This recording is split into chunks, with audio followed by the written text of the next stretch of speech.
Je ne suis pas en train de dire que la France est à l'origine de tous nos maux. Tout à fait. Elle n'est pas responsable de la corruption de nos élites. C'est vrai.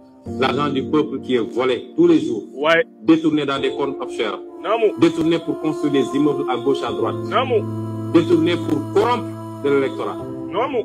C'est ça, la France n'en est pas responsable. Même si son attitude complaisante peut y jouer pour quelque chose. La France n'est pas responsable du clientélisme, des détournements de deniers publics, de l'incompétence de nos leaders. Ouais. Incapable d'identifier les priorités. Elle n'est pas responsable forcément du bradage de nos ressources, même si elle en bénéficie très largement. Très bien. Tout ça est de la responsabilité de nos dirigeants. Merci. Incompétents, incapables et qui ne sont pas des patriotes du tout. Merci Ousmane. Mais il est temps que la France lève son genou de notre cou. Ouais. 7 siècles de misère fait de traite humaine, de colonisation et aujourd'hui de néocolonisation, cela suffit. Voilà. Il est temps que la France nous foute la paix.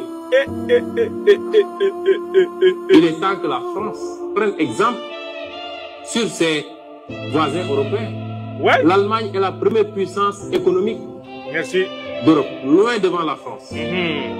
La 3e ou 4e puissance économique du monde. Ouais. L'Allemagne n'exploite aucun pays, aucune colonie. Je peux citer l'Italie, je peux citer l'Espagne. Il y avait des colonies avant, mais qui n'exploitent personne, qui ne font pas ingérence, qui n'imposent pas des dirigeants dans leurs anciennes colonies. Pourquoi la France doit pouvoir continuer à nous imposer des dirigeants, à faire des choix à notre place.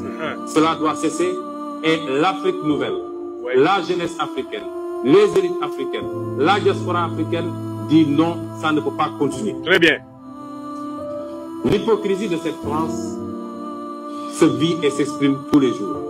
Prenons exemple du cas du Mali et du Tchad. Très bien. Au Tchad, où le processus constitutionnel a été interrompu, la France a applaudi et son président est allé consacrer le nouveau roi. Vous comprenez pourquoi il ne pouvait pas venir à Dakar? Au Mali, où ce n'est pas le processus constitutionnel qui a été interrompu, mais le processus de transition, la France a condamné et même a pris ses clics et ses claques pour dire qu'elle quitte le Mali. Très bien. Ça, c'est de l'hypocrisie. Très bien. C'est le 2 poids, 2 mesures. Ouais. C'est le double langage que la France tient en Afrique. Très bien.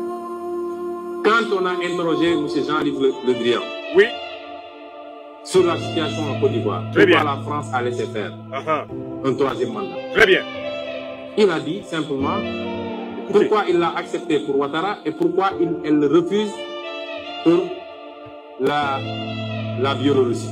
Très bien. La France a condamné en Biélorussie. Ouais. A même poussé l'Union européenne à condamner. Voilà.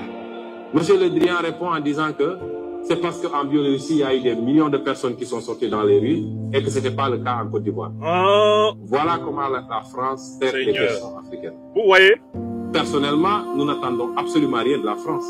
Nous voulons qu'elle cesse de s'ingérer dans nos affaires. Très bien. Que le peuple sénégalais puisse avoir le droit de choisir librement.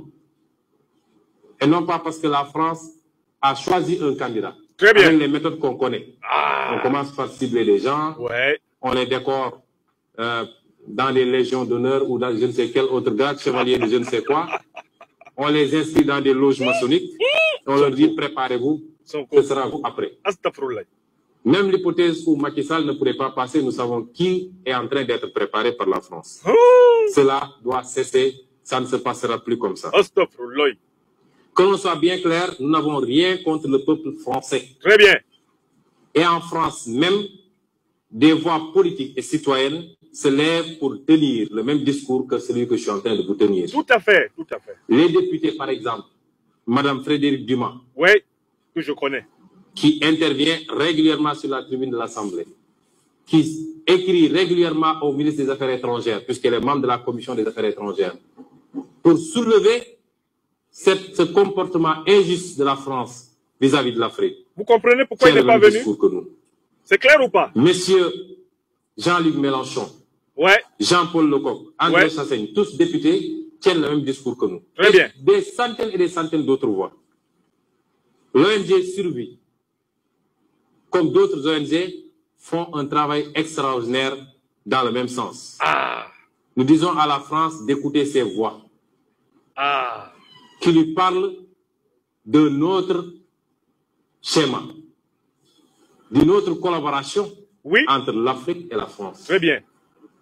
Beaucoup plus juste, beaucoup plus équitable, mais beaucoup plus durable. Tout à fait. Si elle sait l'écouter, je crois que nous aurons de beaux jours devant nous dans le cadre de la collaboration. Oui. S'il ne sait pas l'écouter, pensant pouvoir continuer à fonctionner comme du temps de nos grands-papas, cette jeunesse africaine ne l'accepte plus. Il faut que la France se prépare à une rupture définitive et à quitter l'Afrique. Parce que l'Afrique appartient aux Africains. Elle n'appartient pas à la France. Elle n'appartient à personne d'autre. Ni la Chine, ni les États-Unis, ni personne. Et les Africains veulent prendre le destin en main enfin.